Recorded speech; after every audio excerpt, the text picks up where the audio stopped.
On this channel, I typically try to do videos that are more inclined to try to point out something that isn't necessarily being covered by other people. However, in this case, I want to throw my hat in the ring on this particular theory that Trump's losing his mind. I mean, I don't know. I hadn't thought about it until I watched this video, but the more I think about it, the more I start to realize that, you know, Trump and Biden are pretty much the same age. I mean, you know, they're both super old guys. And it kind of makes sense to me that somebody who has spent his entire life indulging in things, whether, you know, regardless of whether he indulged in any of the Epstein stuff, he clearly indulged in fine dining and alcohol. Well, I don't know. Supposedly he's a teetotaler, so I don't know. He's indulged in a bunch of things that are not good for him. And, you know, he's 80 years old. I mean, he's past the life expectancy, the average life expectancy for the average American at this point. I think it's like 77 or 76 or something like that is like the average life expectancy.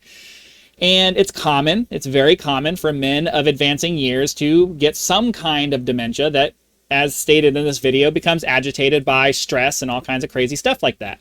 So I think, you know, I think a lot of people thought that because he seemed so virile and aggressive and all of this stuff that he was in much better mental shape than Biden, but I don't know.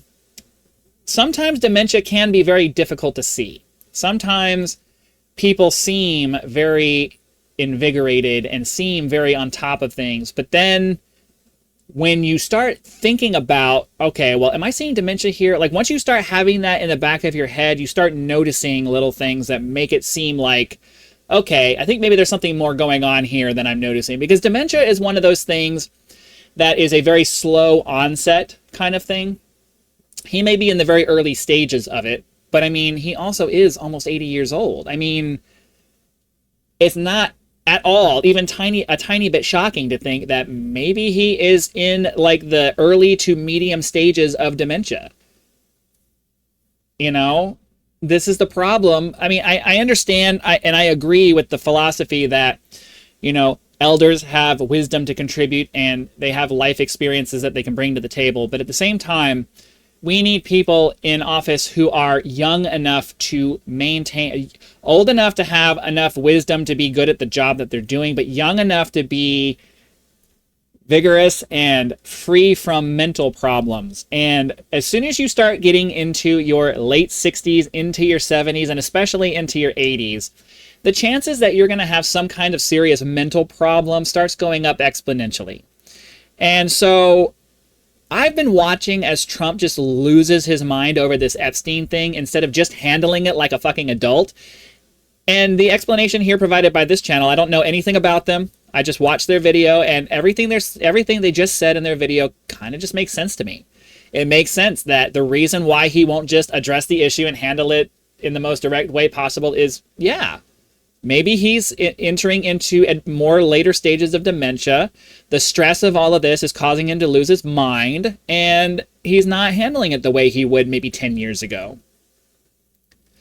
I mean, it's something to think about. We just had a president who was clearly, overtly suffering from massive late-stage dementia. He was not there in the slightest. And it's not a big leap to jump to, well, maybe Trump is starting down that path now. I mean, they're the same age. It makes sense to me that, you know, he's losing his mind at this point. He's too old to be the president of the United States.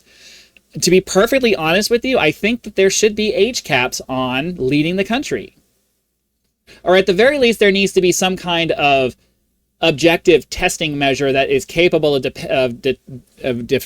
detecting these kinds of things and ruling people out from leadership positions. Because I'm sorry, if the president of the United States was what was originally intended, where the president is basically the diplomat to the world, and then during actual declared times of war, the commander-in-chief of our military, it wouldn't be as big of a deal. But because the president of the United States has been granted such broad authority, I think that having somebody with diminished mental capacity is just not okay.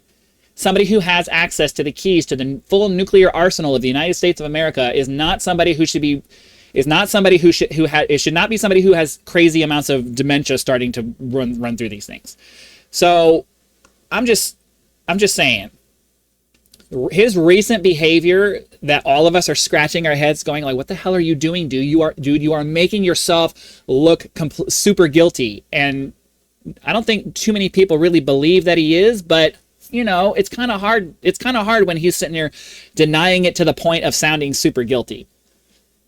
And maybe this explains it. Maybe this explains why he's just losing his mind over this Epstein thing. Something that should have been relatively easy to just tamp down and turn into a non-issue by just doing some reasonable things to appease the people who want these things. Instead of just doing that, he's losing his mind over it. And maybe it is. Maybe his age has finally caught up to him and he's starting to go through early to early middle stages of dementia. Maybe it's not quite as detectable as Biden's was, right? But maybe it's there.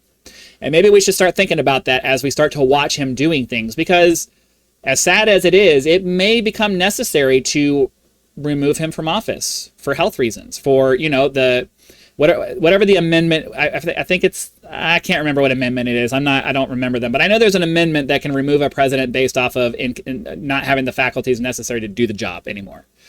And that might mean that J.D. Vance becomes our next president because of it. So I just wanted to put it out there for just because, you know, I agree with this. I agree with that this could be a potential explanation as to the insanity that's going on right now. People suffering from dementia do tend to act out in ways you wouldn't expect. And Trump has always been a bombastic kind of character. So if you're not thinking dementia when you watch it, it doesn't seem too far out of character. But at the same time, he's not going to go out of his way to fuck himself, right? Like, he's not just going to throw everything away if he's of sound mind over Epstein, right? Maybe there's a conspiracy, certainly a possibility. Maybe he's implicated in the files, certainly a possibility. But again, maybe he's just old and starting to go through really serious dementia now, and the stress is just too much for him. It's hard to tell because of the kind of person he's been for the last 10 years, but just keep that in mind when you watch this stuff. Maybe we're going to see more and more dementia and less conspiracy. I don't know. I can't say which it is. Maybe it's both. Who knows? But it is an interesting thing to think about, and it is something that I'm going to be paying a little bit more attention to now that it has been kind of implanted into my brain. So thanks for watching. Be sure to click that like button, help us reach and hit the subscribe button to help us reach our first 1,000 subscribers for this channel, and I will see you for the next one.